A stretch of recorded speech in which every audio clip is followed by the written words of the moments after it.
The Black Cat by Edgar Allan Poe. For the most part, yet most homely narrative which I am about to pen,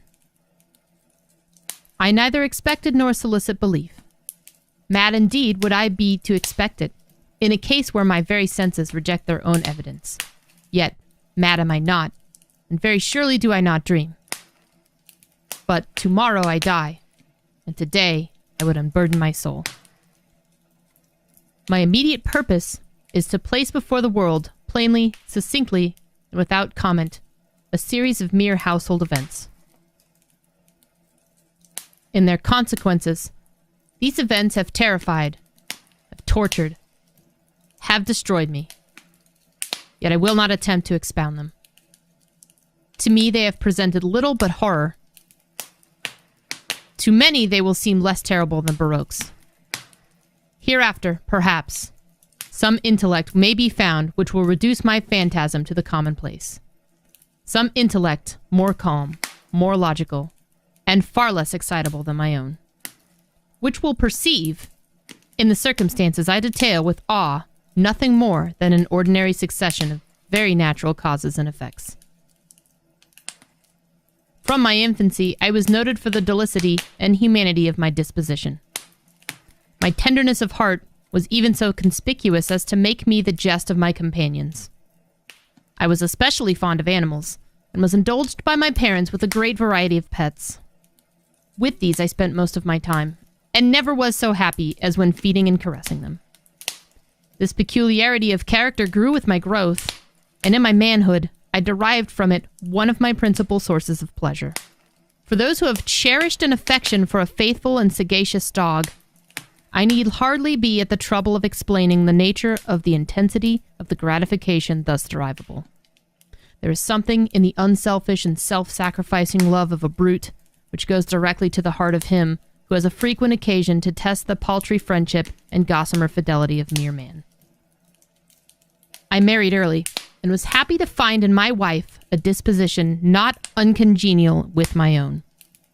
Observing my partiality for domestic pets, she lost no opportunity of procuring those of the most agreeable kind.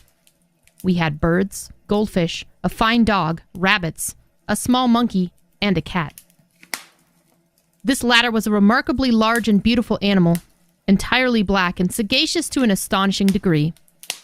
In speaking of his intelligence, my wife, who at heart was not a little tinctured with superstition, made frequent allusion to the ancient popular notion which regarded all black cats as witches in disguise.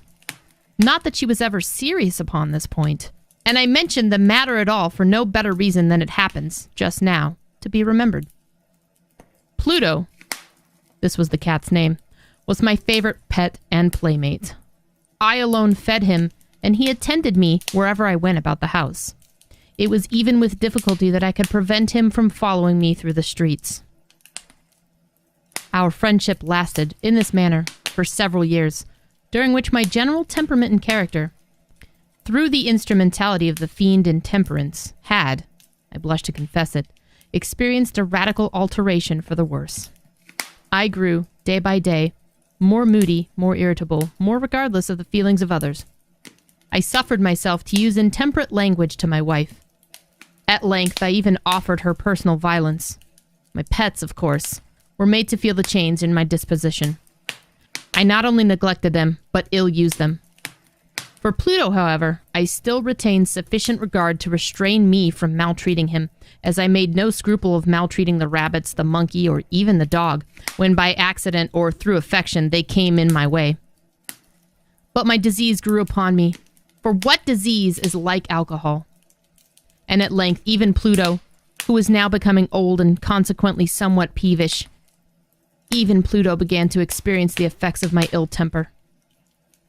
One night, returning home much intoxicated from one of my haunts about town, I fancied that the cat avoided my presence. I seized him when, in his fright at my violence, he inflicted a slight wound upon my hand with his teeth. The fury of a demon instantly possessed me. I knew myself no longer. My original soul seemed, at once, to take its flight from my body, and a more than fiendish malevolence, gin-nurtured, thrilled every fiber of my frame. I took from my waistcoat pocket a penknife, opened it, grasped my poor beast by the throat, and deliberately cut one of its eyes from its socket. I blush. I burn. I shudder while I pen the damnable atrocity. When a reason returned with the morning, when I had slept off the fumes from the night's debauch, I experienced a sentiment half of horror, half of remorse, for the crime of which I had been guilty. But it was, at best, a feeble and equivocal feeling, for the soul remained untouched. I again plunged into excess and soon drowned in wine all the memory of the deed. In the meantime, the cat slowly recovered. The socket of the lost eye presented, it is true, a frightful appearance, but he no longer appeared to suffer any pain.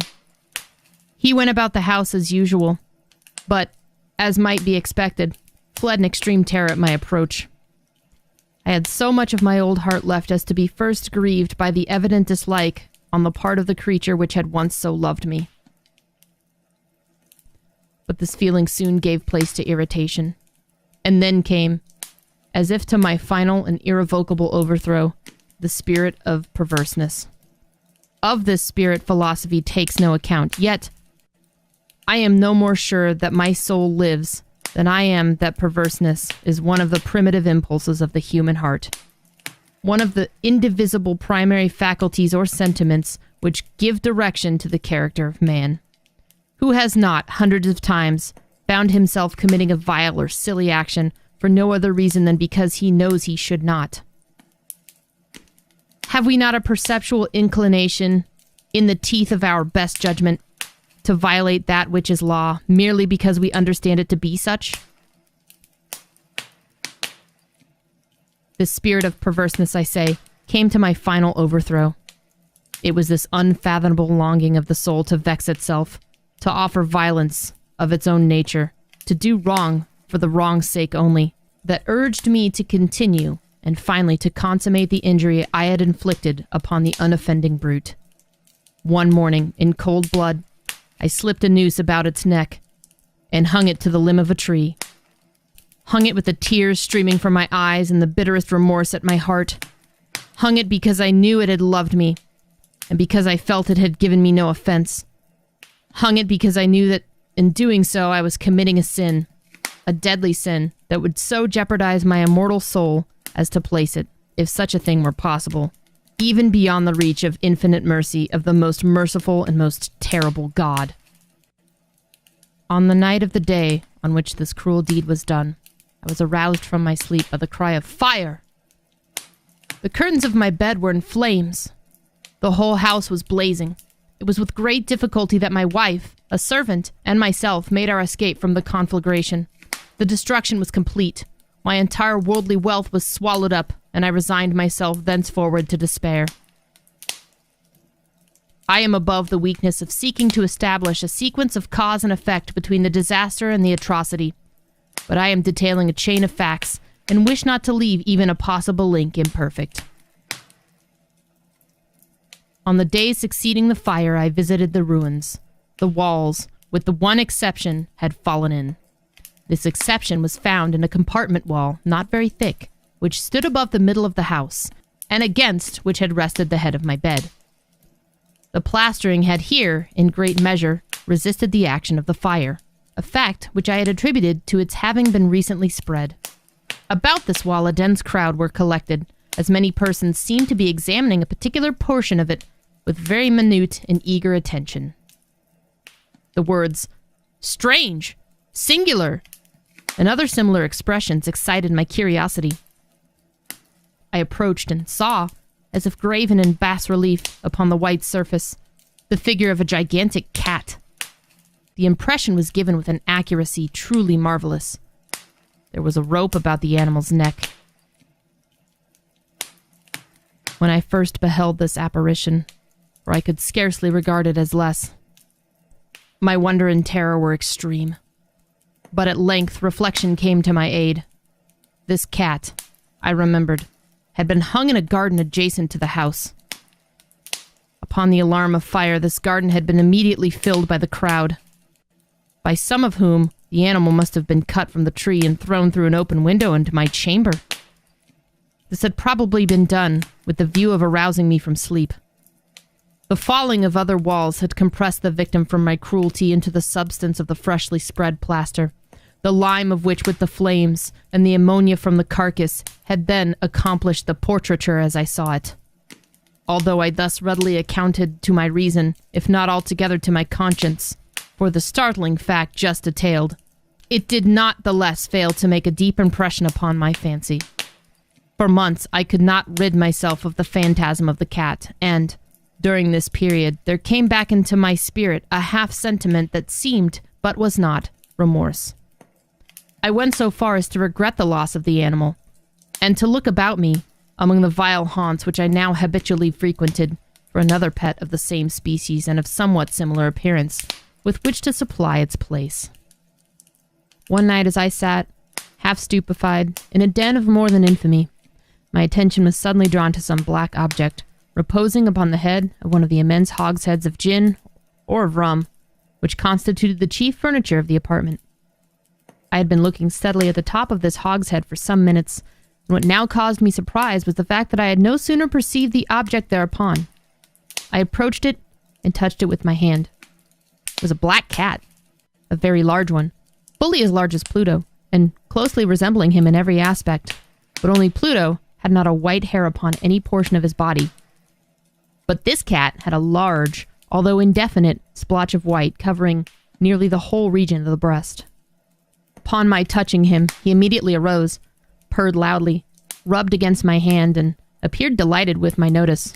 This, then, was the very creature of which I was in search. I at once offered to purchase it of the landlord. But this person made no claim to it, knew nothing of it, had never seen it before.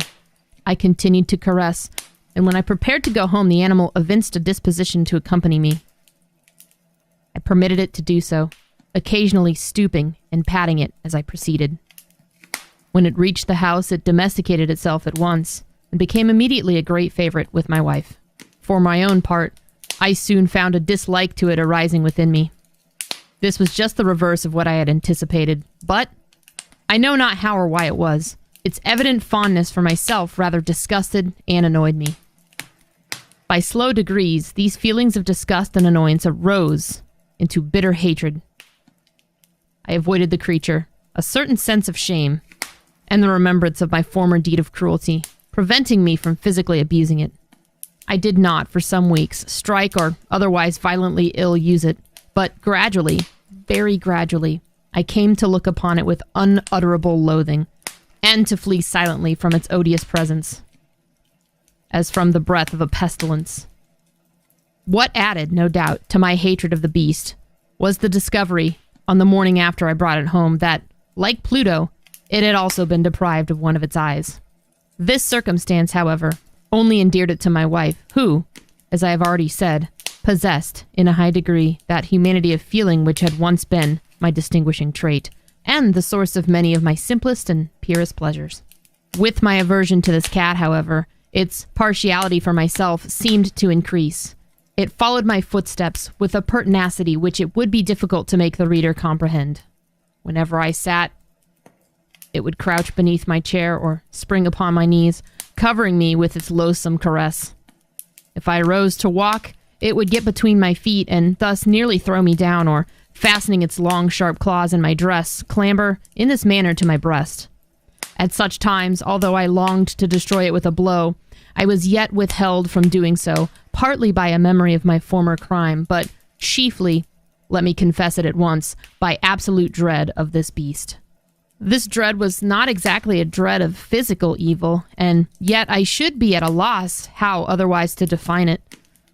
I am almost ashamed to own, yes, even in this felon's cell, I am almost ashamed to own, that the terror and horror with which the animal inspired me had been heightened by one of the merest chimeras it would be possible to conceive.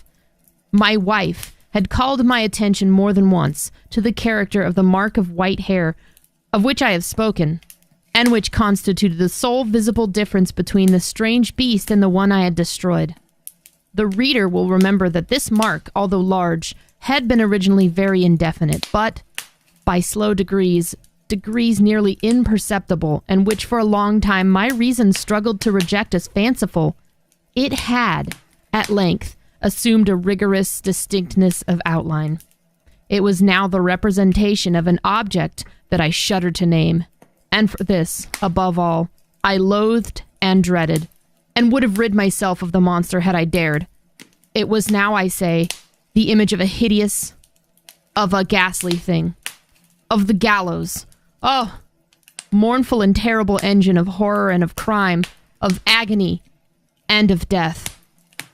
And now was I, indeed, wretched beyond the wretchedness of mere humanity. And a brute beast, whose fellow I had contemptuously destroyed. A brute beast to work out for me. For me, a man, fashioned in the image of the high God. So much of insufferable woe. Alas! Neither by day nor night knew I the blessing of rest any more. During the former, the creature left me no moment alone, and in the latter I started hourly from dreams of unutterable fear to find the hot breath of the thing upon my face, and its vast weight, an incarnate nightmare that I had no power to shake off, incumbent eternally upon my heart. Beneath the pressure of torments such as these, the feeble remnants of the good within me succumbed. Evil thoughts became my sole intimates, the darkest and most evil of thoughts. The moodiness of my usual temper increased to hatred of all things and of all mankind, while, from the sudden, frequent, and ungovernable outbursts of a fury to which I now blindly abandoned myself, my uncomplaining wife, alas, was the most usual and the most patient of sufferers. One day she accompanied me upon some household errand into the cellar of the old building which our poverty compelled us to inhabit. The cat followed me down the steep stairs and, nearly throwing me headlong, exasperated me into madness. Uplifting an axe and forgetting in my wrath the childish dread which had hitherto stayed my hand, I aimed a blow at the animal which, of course, would have proved instantly fatal had it descended as I wished. But this blow was arrested by the hand of my wife. Goaded by the interference, into a rage more than demoniacal, I withdrew my arm from her grasp and buried the axe in her brain. She fell dead upon the spot, without a groan.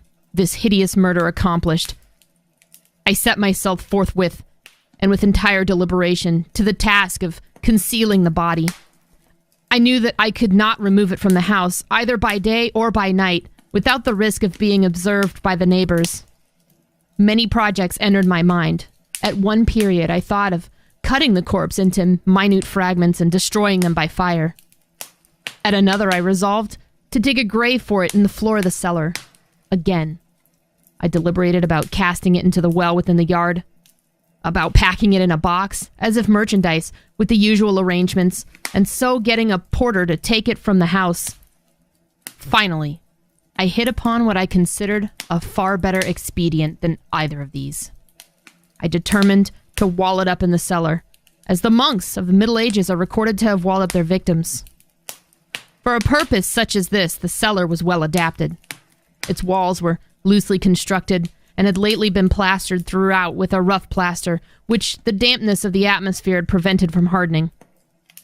Moreover, in one of the walls was a projection, caused by a false chimney or fireplace that had been filled up, and made to resemble the rest of the cellar. I made no doubt that I could readily displace the bricks at this point, insert a corpse, and wall the hole up as before, so that no eye could detect anything suspicious. And in this calculation I was not deceived. By means of a crowbar, I easily dislodged the bricks, and having carefully deposited the body against the inner wall, I propped it in that position while, with a little trouble, I relaid the whole structure as it originally stood. Having procured mortar, sand, and hair with every possible precaution, I prepared a plaster which could not be distinguished from the old, and with this I carefully went over the new brickwork. When I had finished, I felt satisfied that all was right. The wall did not present the slightest appearance of having been disturbed. The rubbish on the floor was picked up with the minutest care. I looked around triumphantly and said to myself, "Here, at least then, my labor had not been in vain." My next step was to look for the beast which had been the cause of so much wretchedness, for I had at length firmly resolved to put it to death. Had I been able to meet with it at the moment, there could have been no doubt of its fate, but it appeared that the crafty animal had been alarmed at the violence of my previous anger and forebode to present itself in my present mood. It is impossible to describe or to imagine the blissful sense of relief which the absence of the detested creature occasioned in my bosom. It did not make its appearance during the night, and thus, for one night at least, since its introduction into the house, I soundly and tranquilly slept. I slept even with the burden of murder upon my soul. The second and the third day passed, and still my tormentor came not. Once again I breathed as a free man. The monster, in terror, had fled the premises forever. I should behold it no more. My happiness was supreme. The guilt of my dark deed disturbed me but little. Some few inquiries had been made, but these had been readily answered. Even a search had been instituted, but, of course, nothing was to be discovered. I looked upon my future felicity as secured. Upon the fourth day of the assassination, a party of the police came very unexpectedly into my house and proceeded again to make a rigorous investigation of the premises. Secure, however, in the inscrutability of my place of concealment, I felt no embarrassment whatsoever. The officers bade me accompany them in their search. They left no nook or corner unexplored. At length, for the third or fourth time, they descended into the cellar. I quivered, not a muscle. My heart beat as calmly as that of one who slumbers in innocence. I walked in the cellar from end to end. I folded my arms upon my bosom and roamed easily to and fro. The police were thoroughly satisfied and prepared to depart.